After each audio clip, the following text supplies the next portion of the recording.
Hi and welcome to my channel. My name is Tashima, and on this channel I discuss all things motherhood. So today I'm back with another video offering some breastfeeding support, and we're going to go over how to wake a newborn for breastfeeding or feeding in general, dream feeds, and cluster feeding. So if you'd like to know what those things are or how to do those things, just keep watching.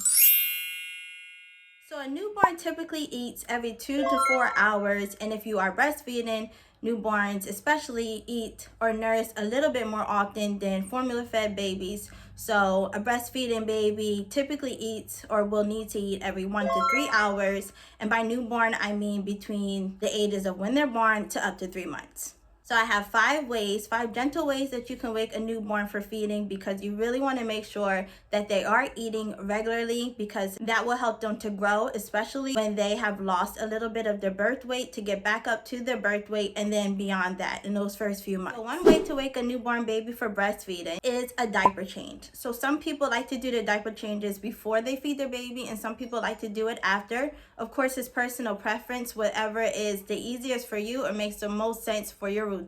But a diaper change is a gentle way to wake a baby for feeding. Also wake a baby by lightly tickling their feet or lightly plucking their feet, and I mean lightly. Of course, you don't want to be plucking them really hard, but just stimulating their feet some way that can help some babies to wake up for feeding. Another way to wake a baby for feeding is to burp your baby, and this is usually in between. So say a nursing session, say you have started with your right boob and your baby has fallen asleep at breast, which is typical for a newborn baby because they are still so sleepy. So a good way to get them to nurse some more and to encourage them to continue to eat is to burp them in between their feet. So once they fall asleep, burp them, sit them upright in the upright position and burp them, and then offer them the next breast. So number 4, another way to wake a baby for breastfeeding is to gently stroke their cheek. So like right here, the creases in the corners of their mouth, to stimulate them to suck. And you can also rub your nipple or run your nipple around those sides of their mouth and also on their lips. That will also stimulate your baby to wake up a little bit,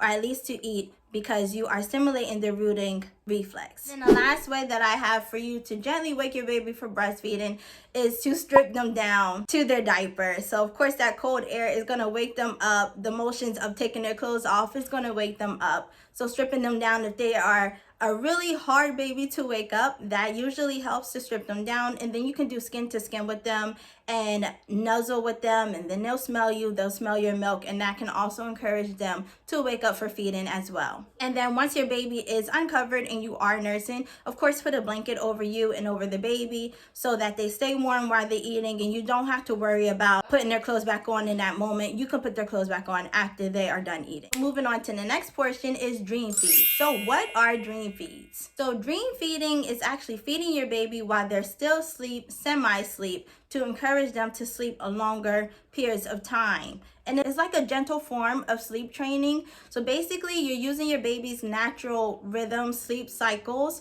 and when they are in a light sleep but still asleep and you want them to sleep a little bit longer. So say you put your baby down for the night at like 7 p.m.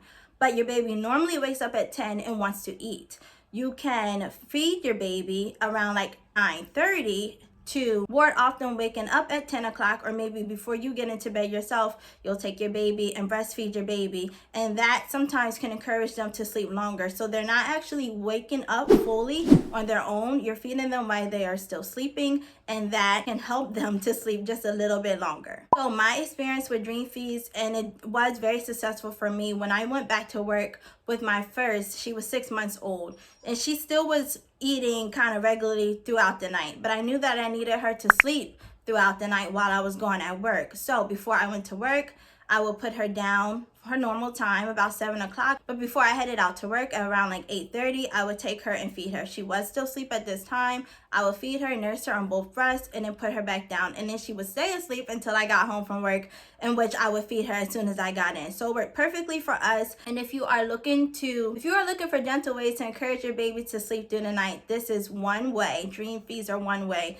to help you to achieve that. So now let's talk about cluster feeding. So what is cluster feeding? Cluster feeding is when your newborn baby wants to nurse back to back. It seems like the moment they stop eating, they're hungry all over again. It usually happens in the evening time, so between the hours of 6 p.m. to 10 p.m., and it is especially prevalent in their early months. So cluster feeding lasts between the first 1 to 3 months of a baby's life. Cluster feeding actually is beneficial, especially if you are a breastfeeding mom, because it helps to increase your milk supply. So especially after you first have your baby may cluster feed in those first evenings. It is exhausting, trust me, I know, but it encourages your milk to come in at a good pace, at a fast pace for your baby, and helps them again to put back on that birth weight that they may have lost after you gave birth to them, to get back up to their birth weight. So in the evening times, babies are typically fussier, and that is another reason why they want to cluster feed, but it definitely helps in aiding in your milk production. I know for me, all of my children did the cluster feeding, and at first, with my first child, it just seemed like, oh my gosh, you may wonder if you're making enough milk, you may wonder maybe if you need to supplement, but trust me, it's not that you're not making enough milk. In most cases, it's not because you're not making enough milk. It's because the baby wants to batch feed before they go to sleep for the night. So with my children, their cluster feeding usually started at those times from 6 to 10 p.m. My last, I think around like 7 o'clock, he really wanted to cluster feed all the way till 10. So every hour on the hour, he was nursing from either breast, from both breasts sometimes, and he would eat, he would fall asleep for maybe 15 minutes or so, or maybe a good 30, 45 minutes, and then want to eat again.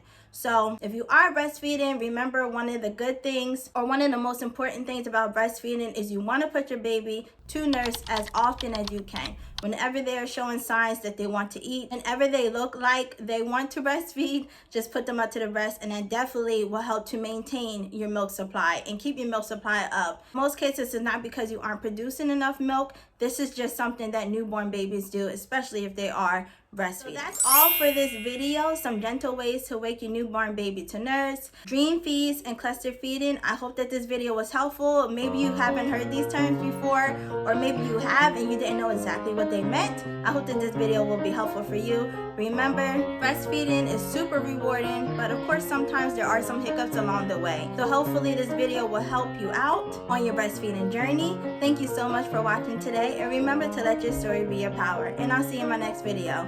Bye!